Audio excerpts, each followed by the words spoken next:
बात करते हैं यूपी में क्या चुनाव के नतीजे आ रहे हैं, यूपी में किस तरीके के परिणाम दिखाई दे रहे हैं। बहुत ही इस बार सपा ने बहुत अच्छा प्रदर्शन किया है यूपी में। जैसा देखा जा रहा था, प्रधानमंत्री मोदी वाराणसी से चुनाव लड़ रहे थे। जब चुनाव परिणाम आना शुरू हुए थे तब रुझानों में काफ़ी पीछे चल रहे थे नरेंद्र मोदी। काफ़ी हिचकिचाहट थी लोगों में, ये बोलने को भी तैयार नहीं थे, लेकिन उसके बाद में नरेंद्र मोदी ने जोर पकड़ा और आगे निकल गए। और बाकी जगहों पे भी यूपी में काफ़ी अच्छा प्रदर्शन दूसरी पार्टियों का देखा गया है। जी देखिए, ऐसा है कि कहीं न कहीं सरकार को इस बात का अंदेशा था कि उनकी जो परिस्थिति है वो बहुत कमज़ोर है और सरकार के पास बहुत सारे संसाधन होते हैं। उनके पास इंटेलिजेंस होता है, तमाम गुप्तचर एजेंसियाँ होती हैं जो उनको खबर करती रहती हैं और उनको सरकार को पूरी तरह से मालूम था कि हमारी उत्तर प्रदेश में खास करके स्थिति बहुत ख़राब है।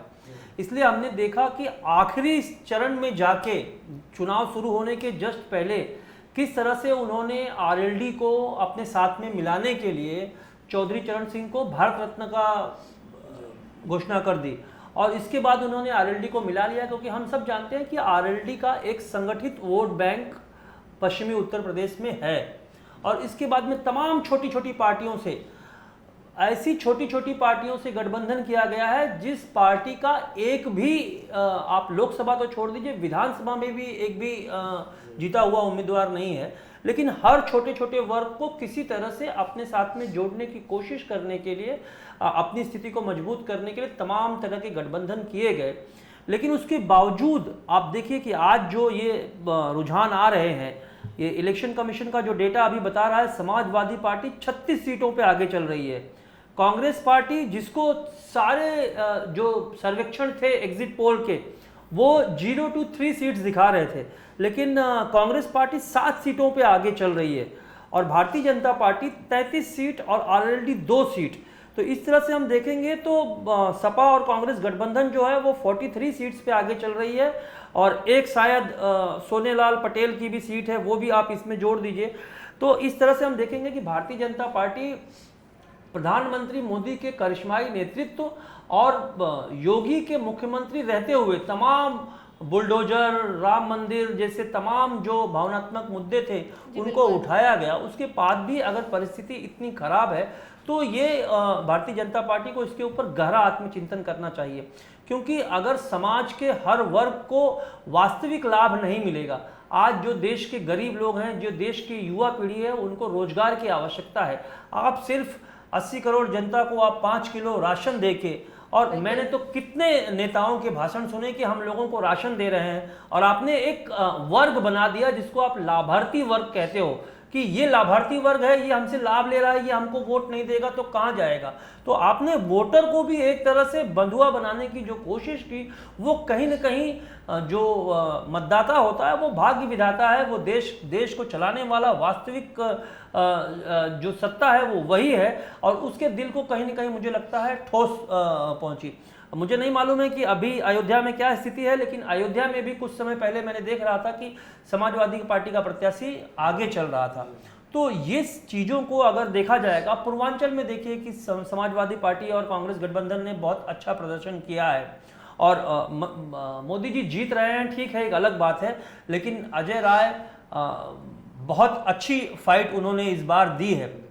तो भारतीय जनता पार्टी को आत्ममंथन करने की आवश्यकता है, और अगर इसी तरह से विपक्ष एकजुट होकर आगे चलेगा और अपने जो एजेंडा है उसको आगे बढ़ाएगा, तो मुझे लगता है कि ये लोकतंत्र के लिए बहुत सकारात्मक कदम होगा। क्योंकि भारतीय जनता पार्टी का और ख़ास करके सरकार, मोदी सरकार का जो एक एजेंडा था कि विपक्ष मुक्त भारत, देखिए जब आप विपक्ष मुक्त भारत कहते हैं, और बहुत सारे पत्रकारों को मैं टीवी पे सुनता हूँ, वो कहते हैं कि भाई हर प्रत्याशी चाहता है कि 100 में 100 नंबर आए, लेकिन ये 100 में 100 नंबर की लड़ाई नहीं है, ये जीत हार की लड़ाई नहीं है, ये देश के उत्थान के लिए, देश के हर एक नागरिक को, देश का आखिरी व्यक्ति जो है, सबसे निचली पायदान पे खड़ा व्यक्ति, आपको उसको भी आगे लेके चलना है, उसके बारे में भी सोचना है।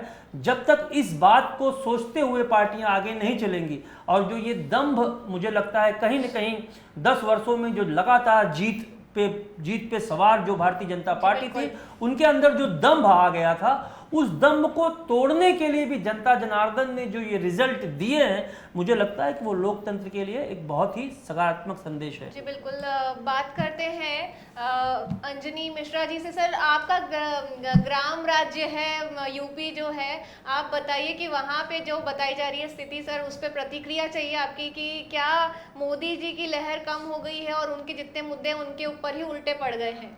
देखिए, मैं कहना चाहूँगा एग्जिट पोल के विपरीत जो परिणाम आए हैं बीजेपी के खिलाफ, अब लोग बता रहे हैं इसमें कहीं ना कहीं मोदी की हार है, लोकतंत्र की जीत है। इसमें ऐसा कुछ नहीं है। इसमें लोकतंत्र की बहुत बड़ी हार मैं इसलिए बोलूँगा क्योंकि आप देखिए, यूपी में और बिहार में जाति समीकरण का जो होता है, वहाँ पे जो सोशल इंजीनियरिंग होती है, यहाँ पे देखिए एमवाई समीकरण जो है, पिछले चुनाव में एमवाई समीकरण जो थोड़ा बिखर सा गया था, तो वहाँ पे बीजेपी अच्छी सीट पाई थी। लेकिन इस बार देखिए यूपी में जो एमवाई समीकरण है, वहाँ पे एकदम जुट सा गया है, और जिसके चलते वहाँ पे बीजेपी को इतनी मेहनत करने के बावजूद, जैसे फैजाबाद की सीट है, वहाँ पे बीजेपी मतलब पीछे चल रही है। इसका मतलब जो वहाँ सोशल इंजीनियरिंग और जो जाति समीकरण है, वहाँ पे जमकर रोटी हुई है। और बिहार में भी जाति समीकरण काम, वहाँ पे एमआई समीकरण है, वहाँ पे भी समीकरण है वहाँ पे। लेकिन वहाँ पे क्या है कि इन मौके पे जो बीजेपी ने जेडीयू को अपने में मिलाया, जो मामला है, जो मौका, उसको भागते हुए, तो वहाँ पे जो बीजेपी को कुछ सीटें अच्छी मिली हैं। अब आप देखिए, जहाँ जहाँ जाति समीकरण नहीं है, अब देखिए जो जाति समीकरण, जैसे गुजरात है,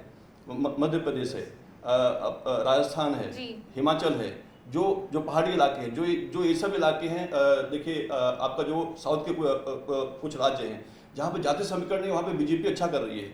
अभी इसमें देखिए एक चीज छुप गई है, लोगों के निगाह में नहीं आई है। अभी देखिए उड़ीसा में, आंध्र प्रदेश में, और सिक्किम में, वहाँ सिक्किम और अरुणाचल प्रदेश में जो चुनाव हुए हैं विधानसभा के, वहाँ पे बीजेपी और जो उसके सहयोगी पार्टियां हैं, उन्होंने क्लीन स्वीप किया है। नहीं, तो सिक्किम में कहाँ से? नहीं, सिक्किम में कांग्रेस नहीं आई है, वहाँ पे जो क्षेत्रीय दल ने स्वीप किया है, अरुणाचल प्रदेश में बीजेपी ने स्वीप किया है। तो जो देखा जाए तो जो विधानसभा जो चुनाव हुए थे, वहाँ पे बीजेपी ने अच्छे काम किए हैं। हाँ, वहाँ पे बीजेपी जीती है। तो कुल मिलाकर जहाँ पे सोशल इंजीनियरिंग और जाति समीकरण जहाँ पे साधा गया है, जैसे आप देखेंगे जो जाट वोटर है हरियाणा में, वहाँ पे वो कुछ नाराज थे, किसान नाराज थे, इसकी वजह से वहाँ पे जो बीजेपी की हार हुई है। तो कहीं ना कहीं ये लोकतंत्र के लिए देखा जाए तो ये कहीं ना कहीं अच्छा नहीं है यहाँ पे, क्योंकि जहाँ पे आमने सामने की फाइट है और जहाँ जाति समीकरण नहीं है, वहाँ पे बीजेपी भारी पड़ी है। जाति समीकरण पे कहाँ जाति मैं इनकी बात से बिल्कुल सहमत नहीं हूँ। आप मुझे बताइए कि हिंदुस्तान में कौन सी ऐसी सीट है जहाँ जाति समीकरण नहीं है? हर सीट पे जाति समीकरण है। अगर आप हिंदू मुसलमान की बात करते हो, देखिए ये एक बात देखने की जरूरत होगी। 1990 में जब से राजनीति की धारा चेंज हुई, जब एक तरफ से मंडल आयोग आया और उसके विपरीत में लाल कृष्ण आडवाणी ने रथ यात्रा निकाल के जो कमंडल की राजनीति की शुरुआत की, और उन्होंने एक तरह से हिंदू मुसलमान को ध्रुवीकरण करके, जो उनका नारा था 80 और 20 का नारा, कि 80 हिंदू हमारी तरफ हो जाएंगे और 20 मुसलमान इसकी विपक्ष की तरफ हो जाएंगे। इस तरह की जो कोशिश उन्होंने की, बहुत हाल तक उनको सफलता भी मिली। और हमने देखा है कि बहुत सारे मुस्लिमों की राजनीति करने वाले, जैसे ओवैसी जैसे दल हैं, जिनको आपने देखा होगा वो कैसे कैसे बयान देते हैं, लेकिन उनके ऊपर कोई मुकदमा दर्ज नहीं होता। वो हर जगह जाते हैं और ध्रुवीकरण में कहीं ना कहीं सहयोग करते हैं। लेकिन इस बार जो विपक्ष के नेता थे, उन लोगों ने इस बात को पहचाना। अगर आप कहने के लिए कहते हैं कि धर्म की राजनीति की बात करके आप राजनीति करेंगे, अगर आप राम मंदिर की बात करेंगे, तो क्या आप धर्म की राजनीति नहीं कर रहे हैं? तो विपक्ष ने कहीं ना कहीं आपके जो 80-20 का जो समीकरण था, उसको उन्होंने 85-15 के समीकरण से बदलने की कोशिश की। क्योंकि हम सब जानते हैं कि खास करके उत्तर भारत के जो स्टेट्स हैं, वहाँ पे जो अगर ब्राह्मण समुदाय और क्षत्रिय समुदाय और जो वैश्य समुदाय है, वो तकरीबन 80 से 90% वो भारतीय जनता पार्टी के पक्ष में पिछले 10-12 सालों से वो वोट कर रहा है। और उसका कारण क्या है? उसका कारण सिर्फ और सिर्फ कारण धर्म है। जो राम मंदिर की राजनीति की गई, फिर किस तरह से काशी कॉरिडोर की बात की गई, उसके बाद काशी मथुरा बाकी है वाली बात चल रही है। तो कहीं न कहीं जो धार्मिक ध्रुवीकरण की कोशिश करके भारतीय जनता पार्टी राजनीतिक कोशिश करके उसका लाभ ले रही थी, तो सामाजिक धरातल पर जातियों में जो गरीबी पर, देखिए मैं आपको रोकना चाहूँगा। अगर आप काशी कॉरिडोर की बात करें, राम मंदिर की बात कर रहे हैं, तो इससे पहले भी जब कल्याण सिंह सत्ता में थे और राम मंदिर का मुद्दा चला था, उस वक्त भी जब चुनाव हुए तो बीजेपी वहाँ पर उत्तर प्रदेश में वहाँ पे हारी है बीजेपी। वहाँ पे MY समीकरण और यूपी और बिहार का फिक्स है। और यहाँ पे जो आपका जो ये हरियाणा है वहाँ पे Jat voter non Jat voter का फैक्टर वहाँ पे रहता है। आप देखिए कर्नाटक में बीजेपी सत्ता में आई, उसके बाद कांग्रेस के जो 3 नेता हैं ओकालिंगा समाज, ऐसे करके वहाँ 3 समाज है, 3 समाज के जो 3 नेता वहाँ पे देखिए कुमार स्वामी है। कुमार स्वामी का जो वहाँ पे जातीय समीकरण है वो हमेशा उनको फिक्स सीटें मिलती हैं और वो किंग मेकर की भूमिका में आते हैं और बिना मेहनत किए वो CM बनते हैं। तो बताइए वहाँ पे जातीय समीकरण नहीं है? अब बताइए ममता बनर्जी जो बंगाल में है वहाँ पे 30 से 35 जो है प्रतिशत मुसलमान वोटर है वहाँ पे, और जो वो उनका फिक्स वोटर है जो 100% उनको वोट डालता है। अब ममता बनर्जी को अगर हिंदू के वहाँ पे 10% वोट भी मिलते हैं वहाँ पे तो ममता वहाँ पे जीतती है। अब नहीं, अब मैं आपको बताना चाहूँगा ये सच्चाई है और ये हमारे भारत की कहीं ना कहीं ये सबसे बड़ी सच्चाई है। अगर ऐसा ना होता तो आप देखिए उत्तर प्रदेश में जितनी जातियाँ हैं सबके अपने नेता हैं, सबके अपने नेता, किसी को 2 सीट चाहिए, किसी को 1 सीट चाहिए। और कुछ यही हाल बिहार में है। बिहार में आपने देखा होगा वहाँ पे जो है हर समाज के अपने नेता है वहाँ पे। और देखिए ये स्थिति गुजरात में नहीं है, ये स्थिति जो है गुजरात हो गया, आपका MP हो गया, आपका राजस्थान हो गया, वो वहाँ पे क्यों नहीं है? हिमाचल में क्यों नहीं है? हाँ, जो पहाड़ी इलाके हैं जो हिंदी की जो ऑल बेल्ट है वहाँ पे ये स्थिति क्यों नहीं है? तो ये सच्चाई है, कड़ी सच्चाई, इसको माननी पड़ेगी। नहीं, मैं आपको रोकना चाहूँगा। आज जैसे हम हिंदुत्व की बात करते हैं, इसकी बात करते हैं, आज देखिए जो तमिलनाडु में वहाँ पे OBC फैक्टर हावी है, वहाँ पे ये सब चीज़ें काम नहीं करती। वहाँ पे जो OBC फैक्टर है तो वहाँ पे हमेशा देखिए 2 पार्टियाँ जीत के आती हैं। अगर ये जो कास्ट फैक्टर नहीं होता तो आज देखिए केरला में जो 51% क्रिश्चियन है वहाँ पे मुसलमान है और वहाँ पे जो हिंदू वोटर कम है। तो वहाँ पे देखिए हमेशा से कांग्रेस जीतती है, या तो वो कम्युनिस्ट पार्टी जीतती है या तो वहाँ पे कांग्रेस जीतती है। ये भी वहाँ की कड़ी सच्चाई है केरला में। तो ये जातीय समीकरण जो इंडिया में जो हमारे लोकतंत्र के लिए मैं मानता हूँ बहुत बड़ा खतरा है ये। और आज जो जातीय समीकरण है इसके चलते जो जितने सर्वे हैं सारे फेल हुए हैं। और यूपी में खास करके जातीय समीकरण जो वहाँ पे जब देखिए पिछले चुनाव में MIM पार्टी ने OWैसी की पार्टी ने काफ़ी वोट काटे थे वहाँ पे, तो जो मुस्लिम वोटों का वहाँ पे बिखराव हुआ था, इस बार वो बिखराव नहीं हुआ है। इस बार उत्तर प्रदेश में जो आंकड़े आए हैं नहीं, तो आपको लगता है कि मुसलमान इस देश के नागरिक नहीं है, उनको वोट करने का अधिकार नहीं है? और अगर तृणमूल कांग्रेस 30 सीटें जीत रही है वेस्ट बंगाल में, तो आपको लगता है कि ये 30 सीट जितने वोटर्स ने उनको वोट दिया वो सारे मुसलमान वोटर ही हैं? नहीं तो बताइए MP में स्थिति क्यों है? ये तो बताइए ना MP में स्थिति क्यों है? ये भारतीय जनता पार्टी कैसे होता है? नहीं, MP में सुख कैसे होता है? तो हमने देखा सुख कैसे होता है, गुजरात में सुख कैसे होता है? गुजरात में हम सबने देखा कि किस तरह से प्रत्याशी पर्चा भरने के बाद बदली हो जा रहा है और प्रत्याशी पर्चा भरने जा रहा है और उसको विपक्ष के नेता अपने साथ में वापस लेके चले जा रहे हैं, गाड़ी में अपने घर पे डिनर पार्टी करा रहे हैं। ये इन प्रकार है ना, अगर आप साम दाम दंड भेद की राजनीति करके अगर आप विपक्ष को खत्म कर देना चाहते हैं तो देखिए आप, ये लोकतंत्र के लिए स्वस्थ बात नहीं है। इसके पहले भी भारतीय जनता पार्टी सरकार में रही, अटल बिहारी वाजपेयी जी के नेतृत्व में 3 बार भारतीय जनता पार्टी की सरकार बनी है, लेकिन कभी उनके ऊपर इस तरह का आरोप लगा हो तो आप मुझे बता दीजिए।